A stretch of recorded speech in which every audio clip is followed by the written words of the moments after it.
College ഉൾപ്പെടെയുള്ള കേന്ദ്രങ്ങളിൽ കേന്ദ്രം തരുന്ന പണം കൊണ്ടാണ് ഈ നാട്ടിൽ ആരോഗ്യ മേഖല പ്രവർത്തിക്കുന്നതെങ്കിൽ നിങ്ങൾ ഈ രാജ്യത്ത് മുഴുവനും ഉള്ള നിയമം നിങ്ങളും അംഗീകരിക്കേണ്ടതായിട്ട് വരും. അതുകൊണ്ട് ആ പേരുകൾ ആരോഗ്യ മന്ദിരം എന്ന് തന്നെ കൊടുക്കേണ്ടി വരും. അതിനർത്ഥം അത് മന്ദിരം എന്ന് പറഞ്ഞ അമ്പലമല്ല, മന്ദിരം എന്ന് പറയുന്ന ഒരു ആരോഗ്യ മന്ദിരം എന്ന് പറഞ്ഞാൽ ആരോഗ്യ പ്രവർത്തനം നടത്തുന്ന ഒരു കേന്ദ്രം എന്നേ അർത്ഥമുള്ളൂ, ഒരു കെട്ടിടം എന്നേ അർത്ഥമുള്ളൂ. അത് വിവരമില്ലാത്ത കമ്മ്യൂണിസ്റ്റുകാർ തെറ്റിദ്ധരിച്ചതാണ് എന്ന് അന്ന് തന്നെ നമ്മൾ പറഞ്ഞു. മാനദണ്ഡം നടപ്പിലാക്കണം. അവസാനത്തോടെ ഞങ്ങൾ ഒറ്റയ്ക്ക് നോക്കുമെന്ന് പറഞ്ഞു. ഒരു നയ പൈസ ഇല്ല, കയ്യിലൊരു പൈസയില്ല, കടം വാങ്ങി കൊടുത്തത് വേറെയും. അവസാനം ഒരു ഗതികേട്, ഒരു ഗതിയുമില്ലാതെ അവസാനം തീരുമാനിക്കുകയാണ്. കേന്ദ്രം പറഞ്ഞ ആരോഗ്യ മന്ത്രി എന്നുള്ള പേരിട്ട ശേഷം കേന്ദ്രത്തിന്റെ പണം വാങ്ങിയിട്ടാണ് ഈ കാര്യങ്ങൾ മുഴുവൻ ചെയ്യുന്നത്. ഞാൻ സൂചിപ്പിച്ചത് 6000 കോടിയിലധികം കഴിഞ്ഞ 7 വർഷത്തിനുള്ളിൽ നമ്മുടെ സംസ്ഥാനത്തേക്ക് ആരോഗ്യ മേഖലയിൽ കേന്ദ്രവും സംസ്ഥാനവും ചേർന്ന് നടപ്പിലാക്കുന്ന പദ്ധതിക്ക് കൊടുത്തു.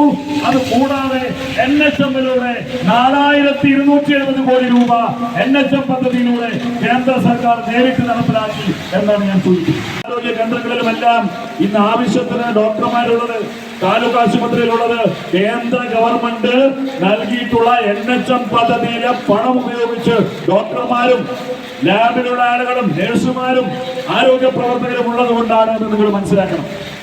എന്നിട്ട് പോലും ഈ നാട്ടിൽ കേന്ദ്രം കൊടുക്കുന്ന പണം കൊണ്ടാണ്, ഈ കേന്ദ്രത്തിന്റെ പദ്ധതി പ്രകാരമാണ് ഇവരെല്ലാവരും അവിടെ കച്ചവടം ഉണ്ടാക്കിയത്. ആവശ്യത്തിന് ഡോക്ടർമാരെ ശസ്ത്രക്രിയക്ക് ഉപകരണം വാങ്ങണം, മരുന്ന് പുറമേ നിന്ന് വാങ്ങണം. ഇങ്ങനെ വന്ന ആളുകൾ എന്താ ചെയ്യുക?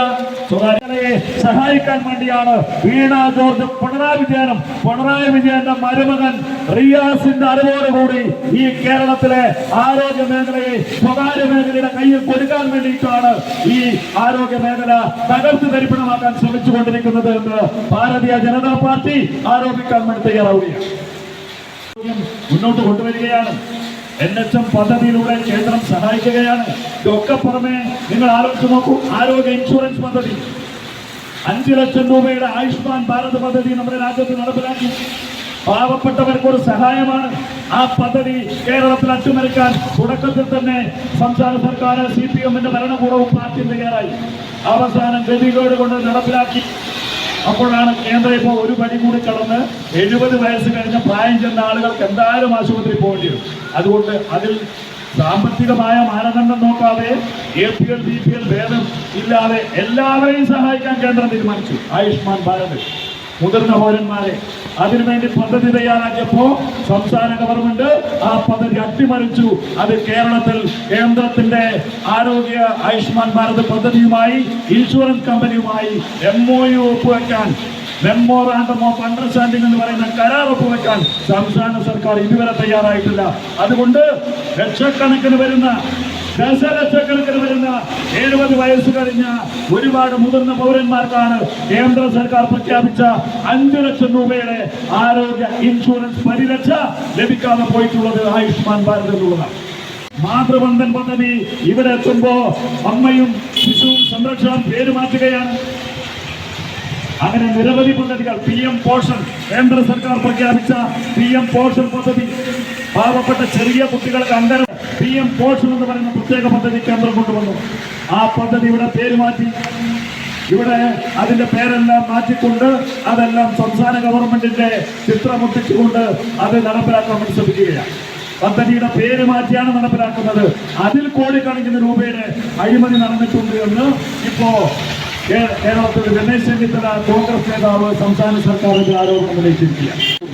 കേന്ദ്രം നടത്തുന്ന പദ്ധതി ഈ സംസ്ഥാനത്ത് അട്ടിമറിക്കുന്നു, നടപ്പിലാക്കുന്നുണ്ടെങ്കിൽ അതിന്റെ പേര് മാറ്റി സ്വന്തം പേരിൽ ആക്കുന്നു, പോരാഞ്ഞതിൽ അഴിമതി നടത്തുന്നു എന്നുള്ളതാണ്. അങ്ങനെ ആരോഗ്യ മേഖലയിൽ കേന്ദ്ര സർക്കാർ കാണിക്കുന്ന ഭാവിയുടെ പൗരന്മാരെ വാർത്തെടുക്കാൻ വേണ്ടിയിട്ടുള്ള ശ്രമങ്ങളെ, നമ്മുടെ രാജ്യത്തെ പൗരന്മാരുടെ ആരോഗ്യം, പൊതുജനാരോഗ്യ സംരക്ഷണത്തിന് വേണ്ടിയുള്ള പ്രവർത്തനങ്ങളെ അട്ടിമറിക്കാൻ വേണ്ടിയാണ് സംസ്ഥാന ഭരണകൂടവും പിണറായി വിജയന്റെ സർക്കാർ വീണാതോർക്കും ശ്രമിച്ചുകൊണ്ടിരിക്കുന്നത് എന്നുള്ളതാണ്. നിരവധി പദ്ധതികളുണ്ട്. ഞാൻ എല്ലാ പദ്ധതികളുടെ പേരിലേക്ക് പോകുന്നില്ല. ആരോഗ്യ മേഖലയിൽ എല്ലാ വികസന പദ്ധതിയും നടപ്പിലാക്കുന്നത് കേന്ദ്ര പദ്ധതിയാണ്. ഞങ്ങൾ നോക്കും, പൊന്നാനിയിൽ ഒരു ആശുപത്രി, നല്ലൊരു ആശുപത്രി. ഏതാണ് ആശുപത്രി? അമ്മയും കുഞ്ഞും.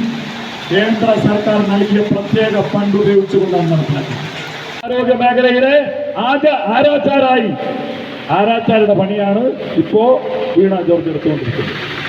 അതുകൊണ്ട് ഈ ആരോഗ്യ മേഖലയെ തകർക്കുന്ന ഈ വീണ ജോർജ് രാജിവെച്ച് ഈ പണി പറ്റില്ല എങ്കിൽ ഈ പണി നിർത്തിപ്പോണമെന്നാണ് ഞങ്ങൾ സൂചിപ്പിച്ചത്. അതിന് കഴിയില്ല എങ്കിൽ അച്ചടി ഭാഷയിൽ മൈക്കിന് മുന്നിൽ വന്ന് അങ്ങനെ പ്രസംഗിച്ചിട്ട് പോയിട്ട് കാര്യമൊന്നുമില്ല. മന്ത്രിയാണ്, മന്ത്രിയുടെ പണിയെടുക്കാൻ കഴിയണം. കഴിയില്ലെങ്കിൽ പണി നിർത്തി വേറെ സ്വന്തമായിട്ട് എന്തെങ്കിലും ഏർപ്പാട് നടത്തുക. അത്തരം കാര്യങ്ങളെ ഞങ്ങൾക്ക് സൂചിപ്പിക്കാനുള്ളൂ.